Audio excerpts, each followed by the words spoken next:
All right. So the only thing that I prepared, because I figured we could just kind of chat, and we all have a lot of things we could contribute. But the main question that I had, and I think it's actually a really practical question, and I don't necessarily have an answer, is I like the idea of trying to define metaphysics and spirituality, because I'm not sure what the difference is, if there would be. And I know it's pedantic, but like it also would be just interesting to hear thoughts that'll bring up, I think, people's understandings about those topics. And then, like, why is it useful to study it, and to what degree? Because I feel like at one point maybe just like it's just interesting and it's just more information, but there I feel like there's also a practical side of it, and where's the line, and what is like the point. Those are the big questions that I'm curious to explore today. And so I have a couple quotes I could read, but one of them someone just sent to me, which I thought was very interesting. It might spark some responses from you guys. So I'll just read it. Metaphysics is colloquially defined as the art of being happy, a practical philosophy for daily life based on knowing yourself, understanding that our lives are determined by the divine plan of perfection, which has sometimes hindered making us live unhappy and suffering due to the negative use of the principle of cause and effect, or karma and mentalism, together with feelings. And that negative causes, I think this was translated from a different language, so it might be a little weird, and that negative cause can be changed favorably by making use of the law of forgiveness, the practice of Christ, and scientific prayer. Metaphysics is also concerned with solving life's problems, understanding ourselves, being aware of our actions, that the mind is a power that can be used to guide life constructively. Metaphysics has no beginning or end because it goes beyond opposites and can be expanded or reduced according to the limitation or breadth of the human being.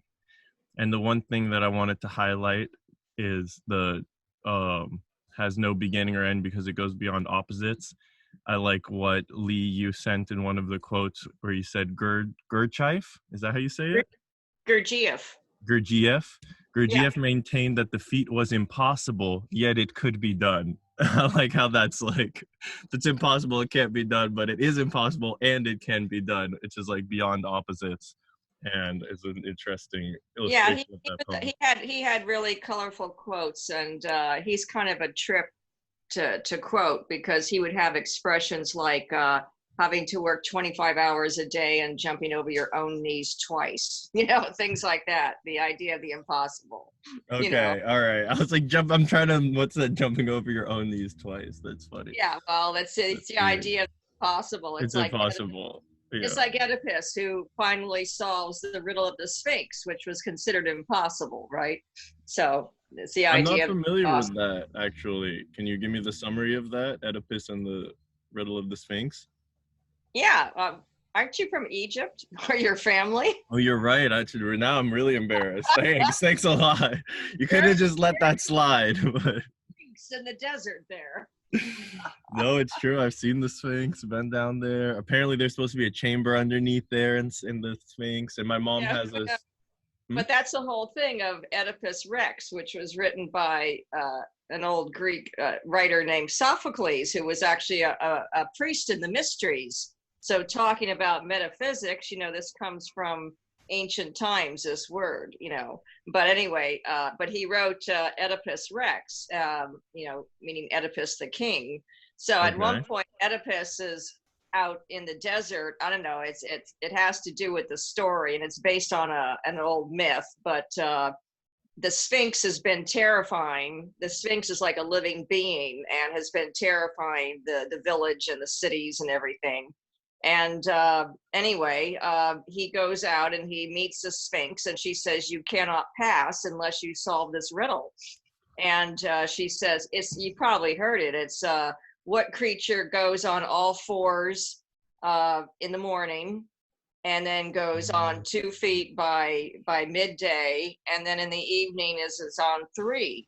and he says man, because man starts out as an infant on all four, and then he walks upright on 2 feet, and then in the end he's lame, and so he's on a crutch with Yeah. like 3 legs.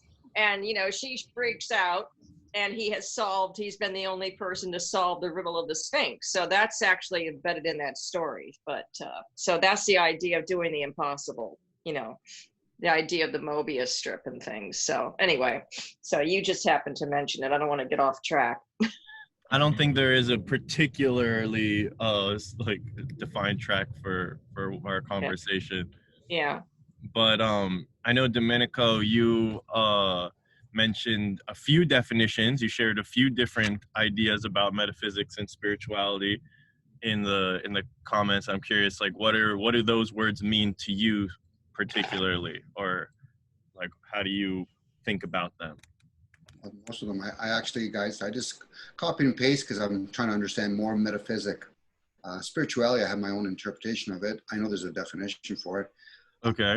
I've heard so many people talk about metaphysics. What comes to mind all the time to me is the word physics in it. So I'm more than open to hear different people's interpretation. Like I'm trying to learn more about what people mean, all the variations of metaphysical, so. Talking about the word physical, and I think one of your comments also brought this idea to light, was that there's like subjective and objective kind of things. And so I kind of vaguely, my mind is kind of saying that like spirituality is studying the like unseen subjective stuff, or in the unseen in a more subjective way, because it has to do with your own personal experience and your own life and stuff, while metaphysics would be trying to study the unseen or world in a more objective way, like a physicist, like trying to see if we can figure out how the mechanics functions and all that stuff.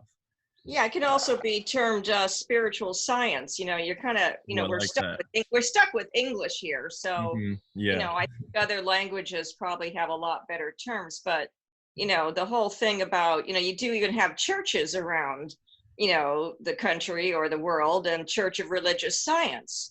You have this thing of the spiritual or higher consciousness or higher development is considered a type of science. And we just, are pretty ignorant of it. It's like a higher science, yet it is open to anyone. So there's this whole belief that there is something more and beyond us, beyond the normal ken.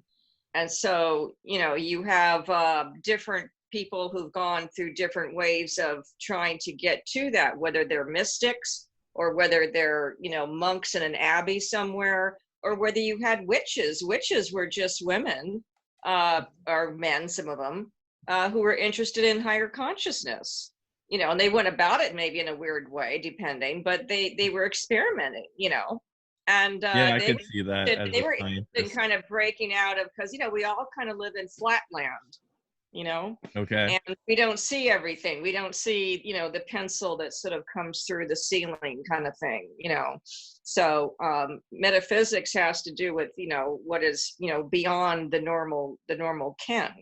So it's studying that. So your first signs of something different, most people, again, when you sleep every night, you are experiencing the supernatural part of yourself, because we do not exist just as a body.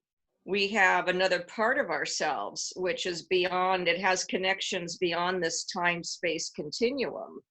So when you dream, it could be something prophetic. You dream about something that's going to happen. You dream about a dead person, who you haven't seen in 25 years. And time and space doesn't mean that much. So a lot of occult things and things we're quite sure that, it's like that song, Is That All There Is by Peggy Lee. It's like, no. So, we do have these other parts to ourselves, and our normal life just kind of, at least in this culture, and kind of ignores that. I think in other cultures, they're much more attuned, to that. So. If I can share, thanks, Lee, for sharing. I'm just going to read something I've been kind of flipping back and forth, and I'm going to share every time I hear words. The word meta refers to the action of doing things in the metaphysical manner, that is to say, in a way that considers the effects of one's action instead of simply acting them out. I guess where I'm getting, sorry guys, I want to come back here. I'm kind of just had that out.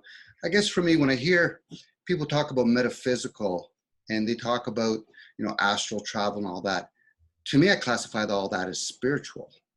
Like the physical, like if I move my hands, literally move my hands, it's an action. Mm-hmm. But me describing it is spiritual, meaning that I can't see that. Like I can't see the words I'm describing it with. Like as we use language, regardless of what kind of language it is, to me, that's in the unknown. I think what I get is there's the physical realm, which is matter, whatever that may be. But me describing it is still spiritual. Yeah. This is why when I hear about metaphysical, I still think it's materialistic.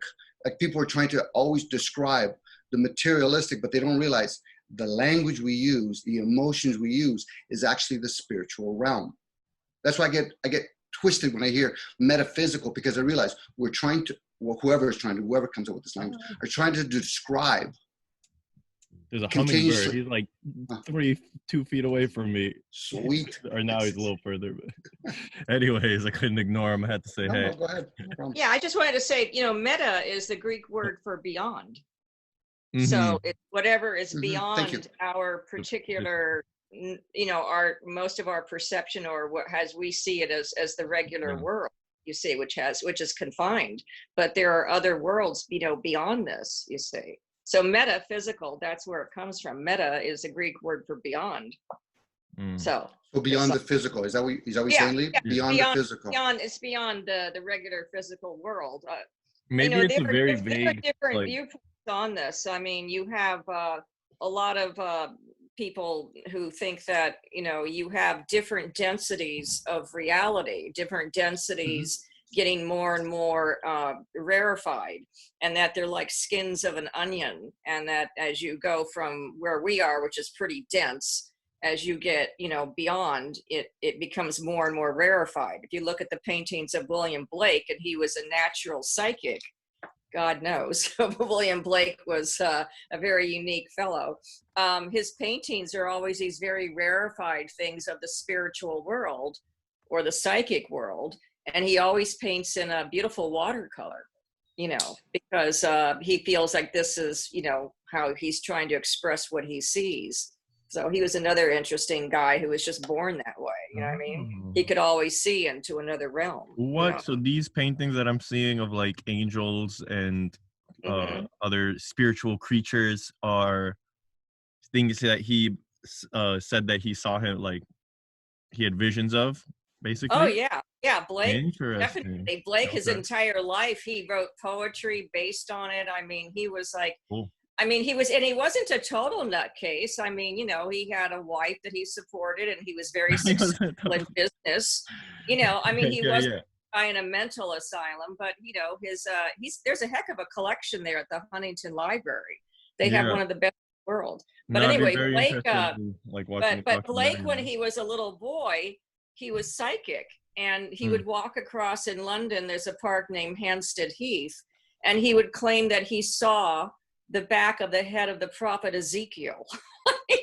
So the back of the head of the prophet Ezekiel. And he recognized the back of the head, or he just knew it was Ezekiel, but he didn't. I don't know. That's what he claimed, or he. Okay, I mean, I guess he probably, even if he saw the face of Ezekiel, how would he know it was him? It's not like they met and like they're friends. So I guess the back of the head, you could recognize him.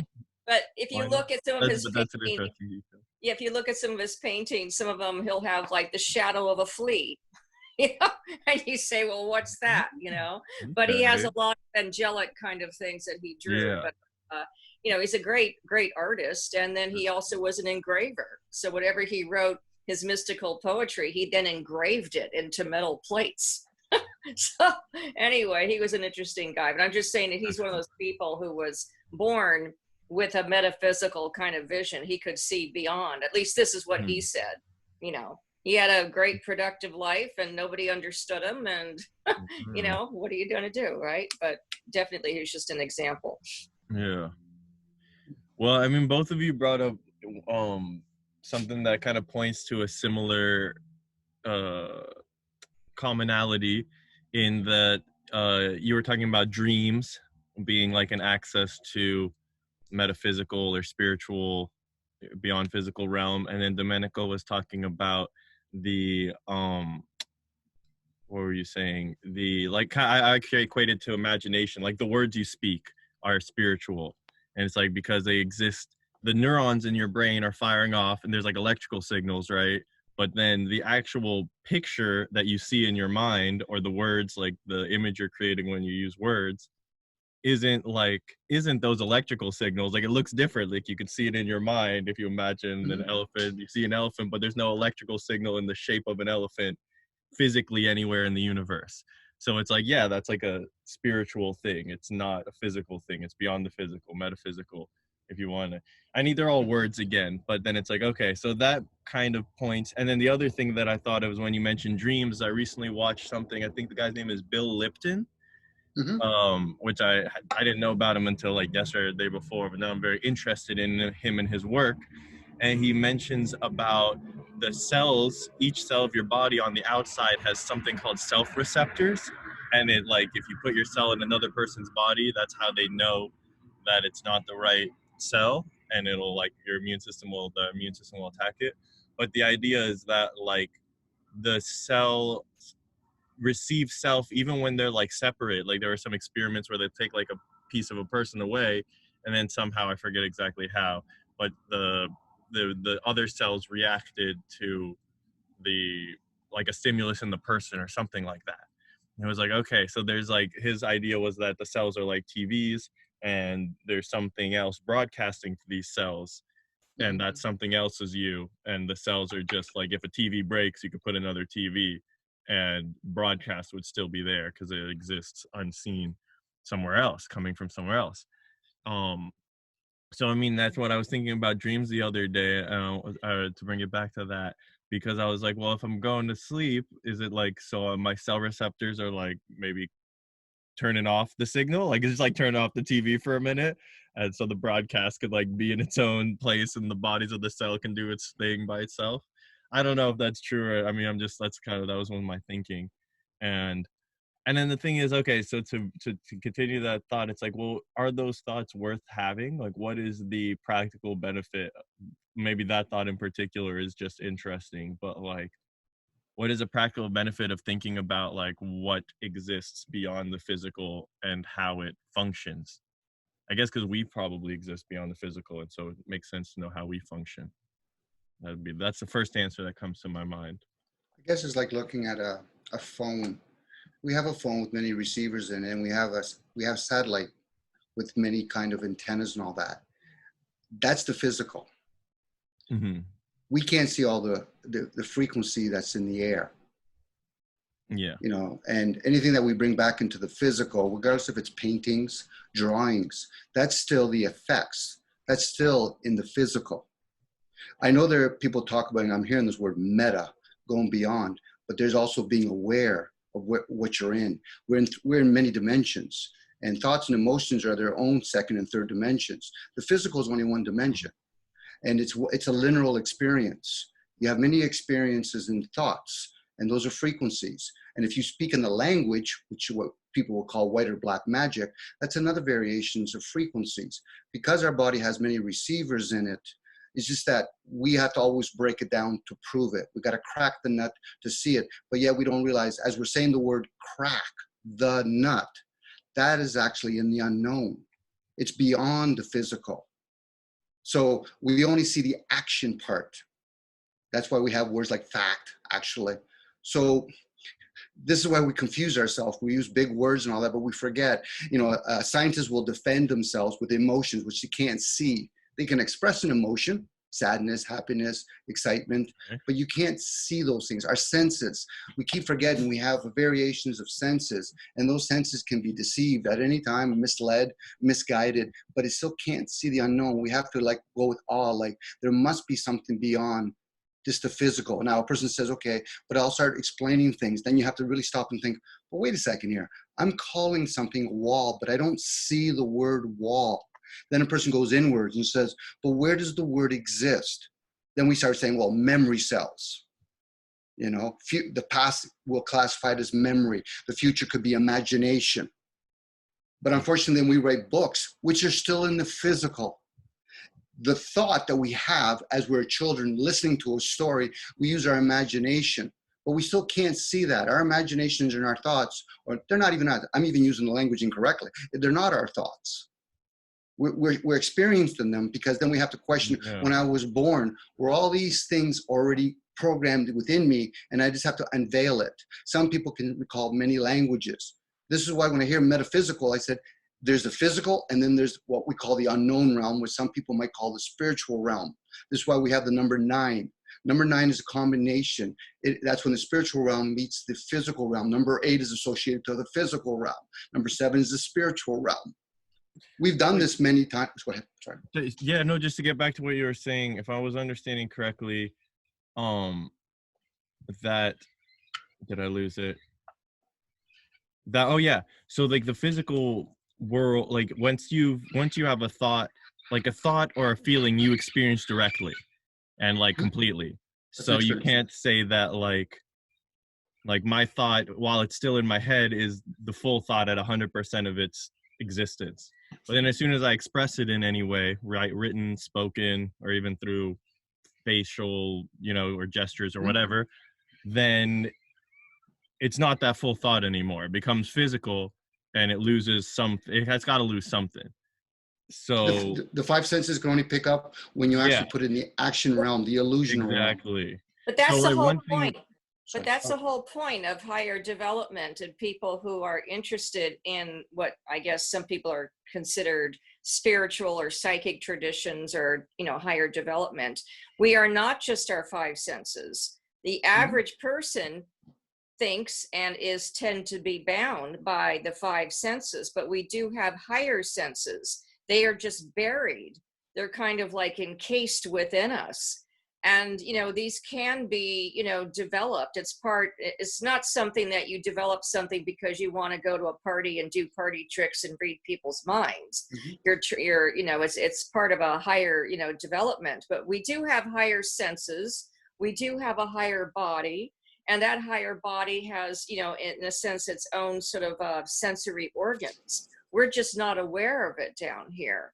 But there is a way to break through and to kind of get that. That's why, you know, my particular background and I've looked at a lot of this for many, many years, and read very widely. But there are ways, you know, to get onto this path. And it's something that you can awaken in this life. And also a lot of these experiences, they are, of course, beyond words. You know, it's very hard, you know, to get a mystic or anyone, or it's sometimes, you know, you've been through something. It's very hard to put into words, because words and all that doesn't suffice. And there are a lot of spiritual teachers out there who do not believe in using words or the written word or anything like that. You know, we learn. And just to make sure I understand real quick, I feel like the definition of a mystic, as far as I've understood, is basically that they want to experience the thing directly because they realize that it's beyond words, so it doesn't matter if someone describes it. There are ways of experiencing directly. I mean, you know, when you know, take for granted that we have taste. And most people say, okay, I know what is the taste of an orange. But how do you describe to someone the taste of an orange who's never tasted one? How do you have someone go home and read about, say, swimming, and they've never been in water? You know, you have to have certain experiences to understand these things. So yes, you can go home and you can write a book on swimming and what it was like for you to get into the pool or whatever. But the actual experience of it is more than, you know, the sum of that, you say. So there are many things. And I, again, getting back to some teachers, they believe much more that that, you know, you teach by impressions. You teach by a type of spiritual force called baraka, you know. And, you know, sometimes people will say, well, I met this guy and I didn't think much of him. And someone said later he was a great spiritual teacher and I didn't get anything out of it. And then 5 months later, wow, bam, you know, something happens to them. So they do not believe necessarily in a linear kind of approach and using words. It is beyond that. So I'm just trying to remark that, we have more than 5 senses. They are just buried. So, and here and there you have breakthroughs. So that's I where mean, would you consider the ability to know what you're feeling emotionally a sort of sense, like a metaphysical sense? Like, how do you know if you're happy or sad? No, I No, just what think would you? that's Okay. emotional. That's Okay. Well, what I'm trying to understand, like, what are the senses that are beyond the physical? That are like, well, what is an example of what those? tradition you're talking about. They have sometimes labeled, from the higher body. The whole thing of, let me backtrack. The whole thing of trying to get on a path of higher development is to develop the higher body, which doesn't do that well after death. Okay. And if you read up on Gurdjieff or Sufis, this is what they're trying to do. They feel that man is incomplete. Okay. And he goes around with a lot of question marks, like, why am I here, kind of thing, So the whole thing about, awakening the higher body, this can kind of be done in this life. And and part of that, you have different higher centers. And these higher centers have different names sort of like to them in terms of being high, like one would be considered spirit, one would be considered mind, one might be considered intuition, one might be considered consciousness, deep perception of consciousness, and they're associated with different colors because the higher body has to do with light. But anyway, the whole thing is, this higher development is something that, number one, can be done in this life. And number two, once a person dies, they are in a better position. So this is at the heart of a lot of spiritual religious teachings. When people say, oh, well, you better, be good so you get into the kingdom of God when you die, and they put it like that. But in a lot of spiritual traditions, it's much more, sort of like scientific, so they say it a little differently. So anyway, I'm just trying to say that, it's some people are happy going along in life and they're fine and they're going to say, okay, great, I had a great life and then I'm going to die and that's it. And other people aren't.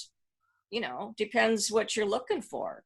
Some people have no interest and other people are like, why am I here? I think I sent you a link to the Gurdjieff movie, and here's a guy who is saying, by Peter Brook. It's an old movie, but, he was absolutely convinced that there was hidden knowledge somewhere. And so he was haunted by this. So some people are fine and they're not interested in looking or searching for anything. And other people are, that's the only thing that means anything to them, Yeah, no, you said about to study it scientifically, and then I think the word spiritual science you mentioned earlier, or that term, which also, and to me it makes a lot of sense to do. Nikola Tesla famously was quoted as saying something about studying frequency and vibration or the unseen stuff. If you study that as scientifically as everything else. Tesla was a genius. Yeah, and you'd think he would know what he's talking about, right? Yeah. But then one thought that always stuck with me is like, okay, there's this world we live in, is like the duality thing is a big fundamental, that everything has its like the opposite kind of thing. And so I was like, well, then it stands to reason that like existence itself or reality would have an opposite that also like exists, but it couldn't exist because it has to be the opposite of existence, but then it has to be there because it's like part of the dualistic principle of if you have something, you have to have its opposite too. For some reason, that just seems to be the way the universe is. So I like that idea of like, then that immediately puts you into that realm of like things that don't make sense or opposites that are both true. I forget that we were talking about earlier where it's like if you talk about non-existence, well, you're talking about something, so that thing exists, but then you have to say like, but it's non-existence. And I know the idea of the void, I don't know if you've heard of that. That concept seems to come up in several different spiritual traditions of this like place of non-existence that's just like incredibly deep and profound. I guess some kind of have you ever heard of that, or does that ring a bell, that concept, the void? Yeah, but I mean, it also sounds more like, people who have studied philosophy so much and they've gotten so bored they've come up with all these abstract concepts or Oh something. no, this is what I'm speaking of, is like more those people who do crazy hallucinogens and they have like a direct experience of something that's beyond like comprehension and understanding.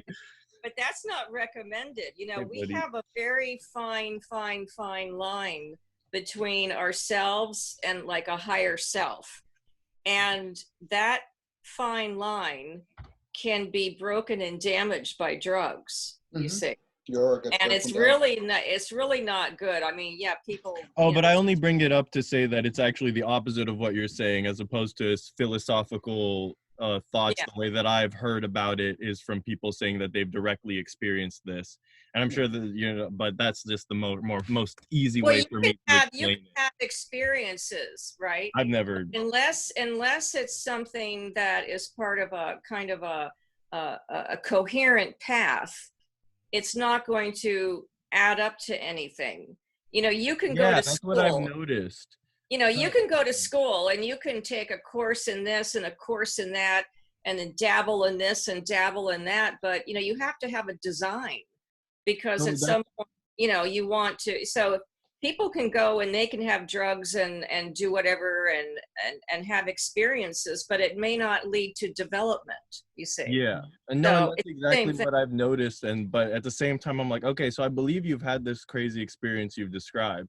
But at the same time, the person is not like some enlightened being by and far, you know what I mean? So it's like, well, if you've experienced like some, like the deep cosmos, or you've become one with the universe, like, wouldn't that drastically change everything about your life afterwards? And the answer is, like you're saying, I guess no, because it was just a random experience thrown into. Well, unless it leads them to read up on something. I grew up in San Francisco in the 60s, so I saw this with people dropping acid all the time, Okay. And the hippies, that's what I grew up around in San Francisco. Okay. So I saw this all the time, and people getting burnt out and wow, man, and writing songs about it. So I grew up around that. But I'm just saying it doesn't necessarily lead to anything. Have you ever seen anyone get enlightened in that environment, or have like what you would consider like not just like an interesting experience, but like a deeply profound experience that changed them? Well, it's not for me, it's for that person. If that person feels that they had a profound experience, that's theirs. Yeah, of course. No, I'm just asking if you had like any friends or you knew people. I don't know, I'm always interested in hearing about any interesting experiences like that, because I kind of feel like these drugs, even though like you're saying used in a way that is not going to lead to development, is probably best left alone. But at the same time, I kind of think that some of these times they're actually experiencing, like going into some other, what I would think is like a metaphysical world, or like seeing that world directly. So it's like that for me, it's interesting learning about what their experiences are. Right. Well, that's true. But these are a lot of people really go overboard, and sometimes you get drugs that are bad, and you have people on a bad trip, and people jumping out of windows, and sometimes those are also like them do you think when they have a bad trip, it's like a metaphysical experience, or it's just like random hallucination? No, I think they probably have. No one's measuring this stuff out. I mean, people are just sort of winging it. Yeah. Right? They're saying, well, I usually think happening. Like, what is a bad trip? Is it like you experiencing your own subconscious and there's like the darkness of it, or is it like you seeing like some dark beings that actually exist? Well, it's something that is it's a substance that's acting on you, and it's either taking away something or it's putting this on you, and it's very artificial. Did you ever read up on Carlos Castaneda? Yeah. Okay, because he used to teach at UCLA. Oh, and really? I knew him, and so everyone in the 60s loved Castaneda because they're like, hey man, I'm going to go out and drop some peyote, and then I'm going to do the mescaline. I'm going to have like super strength and like teleport, or like he did, like there's some crazy stuff that happened, like not just in the trips, but like according to his book, it was like I don't know, I can't remember the exact things, but yeah, I can see how that would be very inspiring to a drug culture.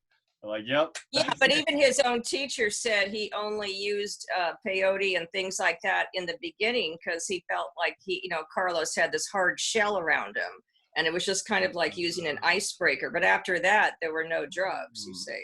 That makes sense. I could, okay, that's. But that was Carlos Castaneda, and of course, he and all of his apprentices met a very terrible end. Is that right? I don't know. Well, 4 of them, they disappeared out in the desert. They've never found their bodies. Whoa. And I met at least one, and she was a lecturer at UCLA. Her pen name was Taisha Abelard. She wrote, I don't know, Sorcerer's Apprentice or something. Yeah. And she had like a master's or a PhD in anthropology from UCLA. And I saw her at a bookstore in Santa Monica. And she's one of the people who disappeared. And the relatives have wondered, where did their daughters go? So there's 4 or 5 of them. They found one girl's body. They found her bones later on. Oh, no. So that's what happened. And Carlos died. In fact, I was not far from his house when he died at the time. And he had a house there in Westwood. So he died of cancer. But a very interesting guy, Did he not disappear? Who was it that disappeared? No, he didn't disappear. He died of liver cancer. Oh, who are the ones that disappeared? You said he had women who lived with him. They were like apprentices. Oh, wow. And he lived. All right. Well, this is definitely getting into the tangent realm, but I'll have to look this up, or maybe I will or will not look it up later. It's really none of my business, I guess, but it is interesting because I don't know. I mean, interesting because he started out in anthropology and then it became this spiritual thing. So I actually studied his books in college, Huh? Yeah, I studied his books in college. That's how I knew of Castaneda. Okay. And then a friend of mine knew him, and he had followed her around UCLA for about a year without her knowing it because he wanted to recruit her, you see. And she's part Indian, so I don't know. But interesting books. I just, it's not a tradition that you can really get a handle on. Yeah. Although some people try, they go out in the desert and take peyote or something, But I don't want to get off on a tangent. No. Okay, so I feel like to wrap things up, what I would be curious about asking each of you is what would be like the main spiritual or metaphysical practice or study that you would say, like, okay, if we have to just do one thing, what would be the most beneficial to most people in general? I know it's probably a very individualized thing where each person is going to have their own unique path. But if you have to choose like one thing, like for me, I would probably say something like a meditation practice as a general thing.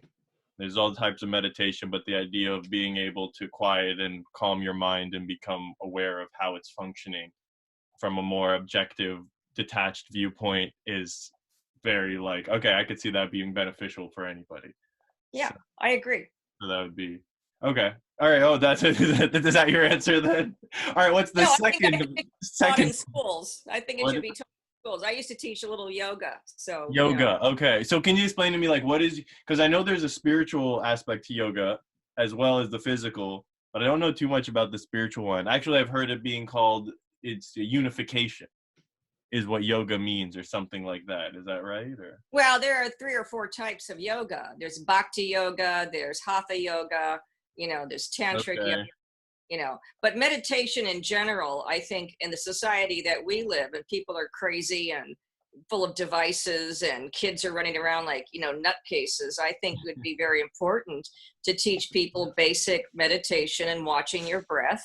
Yeah. And I think you could teach this in the schools from a young age. No, I was watching a video that the guy was saying exactly what you're saying, where it's like, it's literally teaching children how to concentrate. They don't teach them how to concentrate, and then they don't teach anything about attention, how to focus it. Yeah, exactly. Or that we are like computers with all these competing software programs inside of us. We don't have one eye. We have many, many eyes. The eye, that says, I'm going to get up really early in the morning and I'm going to do this and that and the other, is not the I that wakes up in the morning and says, nah, I don't want to do that. So you're not a unified person, you know. But I think in general, what you're saying, no, I think meditation, and there's different kinds, is very, very, I think it should be mandatory.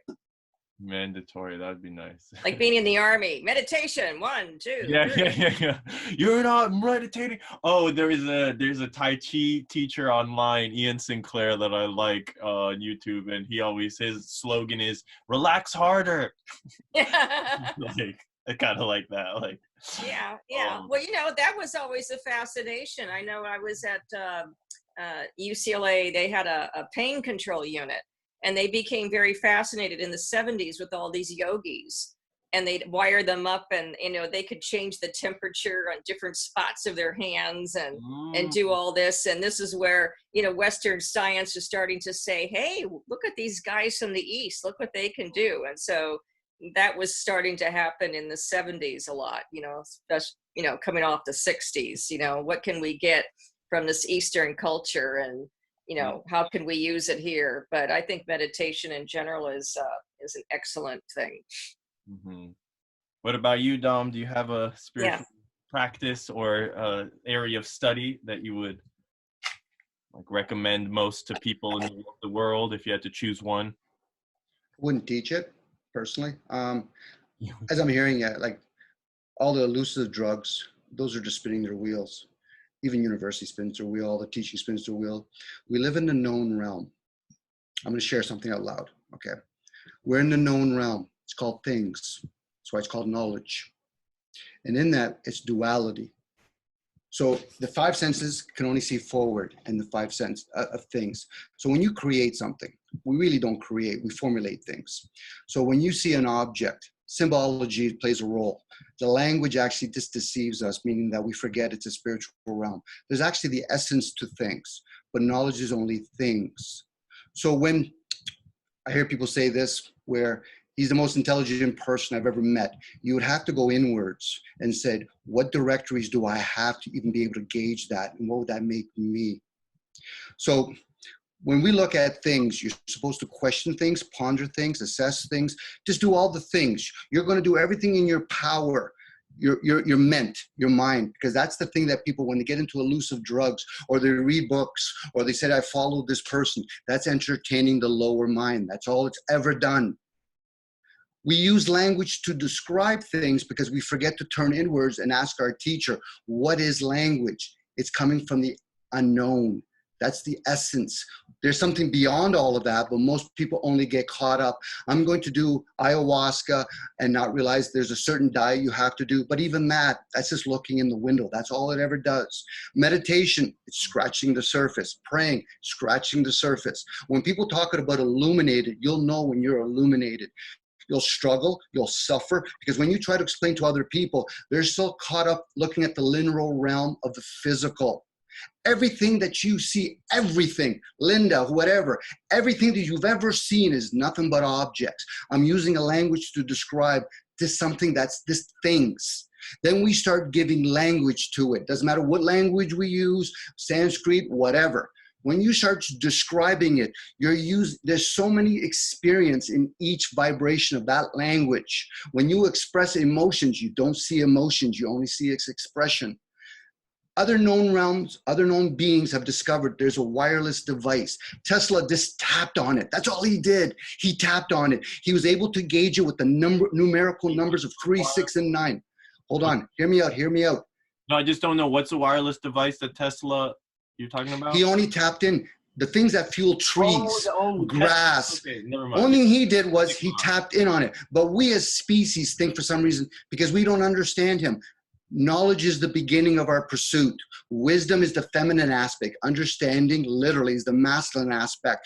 But most people, once they go and break away from belief systems, pursue knowledge. That's it. The known. That's things. That's all it is. The light. Let's go back to the light. Why? Because you're going to get rebooted again. We also do have auras. That's where the teachers reside, within the auras. That's our receivers. Now, whether you go through your intuition, through your spleen, or you go through your emotions down at the bottom, we've been created, but we might have even done all the creation. But once we realize it's our responsibility, if that's we have the ability to respond, is to question things. Now, your intentions, I don't want to be in the known realm again. I already put that out there. Whether or not I get that, I just don't want to do this again. I've done it way too many times. I've seen too many human species fail themselves miserably. They get degrees, they do this, they become kings, they become jesters. But until we start questioning within, the teacher won't show up. Everybody else outside, they're not teachers. They have teachings, but they're not teachers. Anybody writes a book, throw out the fucking door. Anybody that actually does meditation, throw out the door. That's you telling yourself. What purpose does it serve? That's no different doing ayahuasca. No different doing all the other 200 different elements that are out there. And you can do it. Also, you take on a life plant, a tree, a plant. What? We're all beings here. But until we start doing that, the only thing we're aware of, well, we're going to talk spiritual. That's all we fucking do. Sorry, my language, sorry, guys. I'm trying to really behave because really, I struggle with this. Okay. Those are nothing more, anything that you can't see. You can't see your thoughts. Mm-hmm. You might say, I'll write down the word fridge, white something else. You can give many descriptions to one object, and then they're not know 15 different languages. So that means you're experiencing way more than that literal object until we get away from the fact that our physical is this one experience and it's constant throughout the room. I'm looking at a computer. The computer doesn't exist there. The object does, meaning the material objects exist there. We're in the illusional realm. It's a play. And in a play, you need actors and actresses. And we're handed scripts. That's what the play is all about. Until we realize that, what we do is we put on charades, we wear a mask, have a religion, have a state, have a doctrine, and all that kind of stuff. But yeah, we ask ourselves, if you want to come back here again, do it with an intent. Osho did it with intent. He was a humorous character, but he did it with intent. Intent. He knew if he actually did what he did, he'll come back again. He wasn't interested. Now, whether or not he played all, I don't think he read anything. Same with Jesus, the story of Jesus or Muhammad. They didn't write nothing. There's karma in our attachments. Now, until we realize even the simple thing that you're in the known called things, the known, and you realize you're using a language you can't see, you're using emotions you can't see, you're experiencing those things, then you won't understand what three-dimensional means: physical, emotional, and thoughts. Now, you can encompass it with another language that we've decided to create: consciousness. And there's different kinds of consciousness. There's the consciousness of the self, so that you know thyself. Then you get to the next level, you observe the self. Then you observe the we, meaning the observer sees the observed. And then you start seeing objects. I do everything I can to explain this, but when I hear about so-and-so, they're dead. They moved on. Who gives a flying fuck about them? Now, a person could turn around and say, but are you more concerned about Muji and his picture, or are you concerned about his teachings? We're leaving teachings. Our teacher's always within us, around us, in our auras, whatever it is. Now, I could be full of something, but it's everybody's responsibility to question themselves. And you're a thing. You're in a form.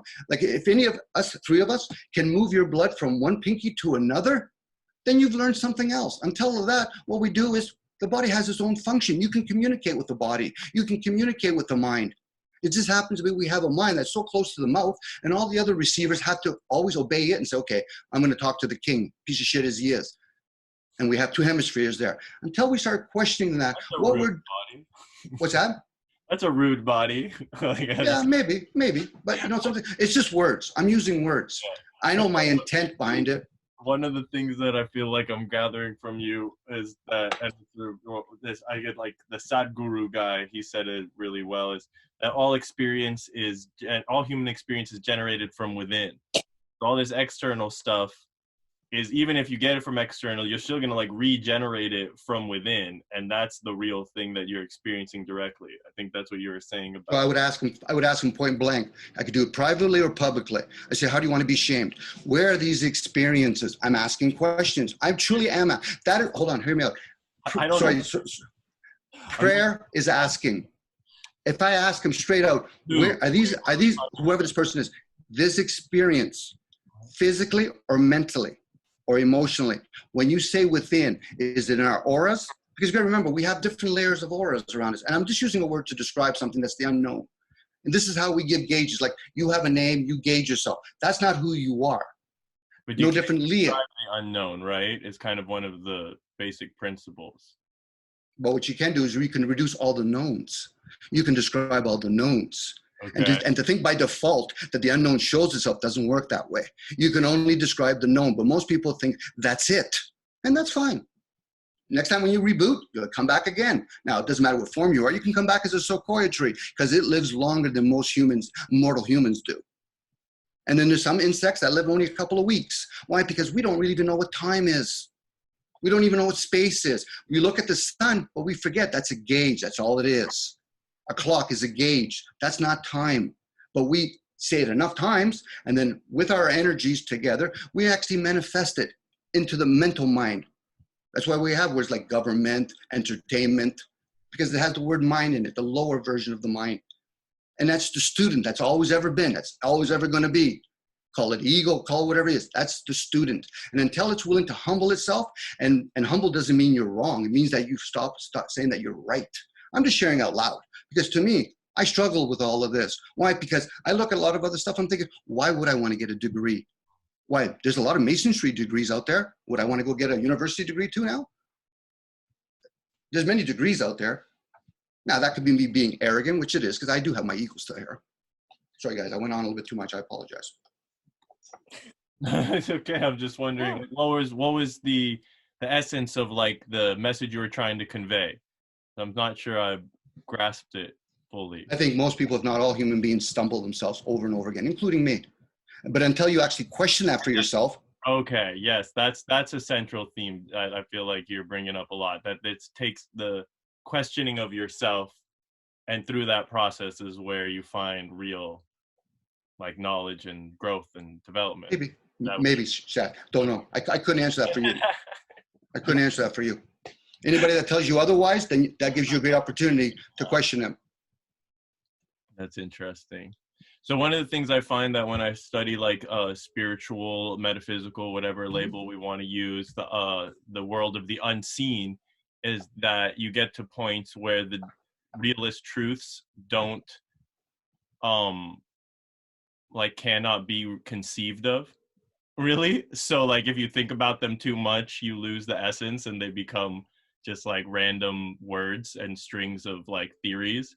But there is a way of grasping that, like it's like a non-duality thing where you have to be like, okay, I'm going like it's impossible, but you can do it, or whatever. The Gurdjieff, I gotta remember how to say that guy's name. Gurdjieff,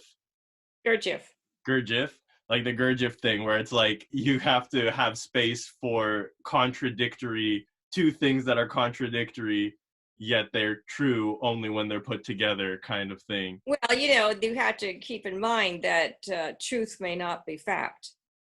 Right? Ooh. Okay. All right, that's the mic dropper. You get the mic dropper for today. And keep in mind too that telepathy is not through the mind, it is through the heart. Interesting. Wow. So don't necessarily rely on thoughts.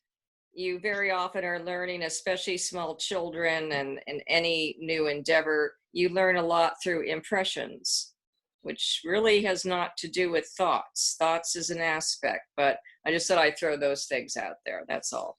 But it's a harder receiver, and doesn't blood flow through it?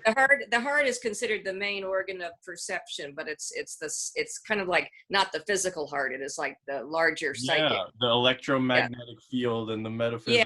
The heart is considered the main, perceptions, sort of seat of perception. Yeah. That's very cool. All right. Thank you for leaving us with those two gems.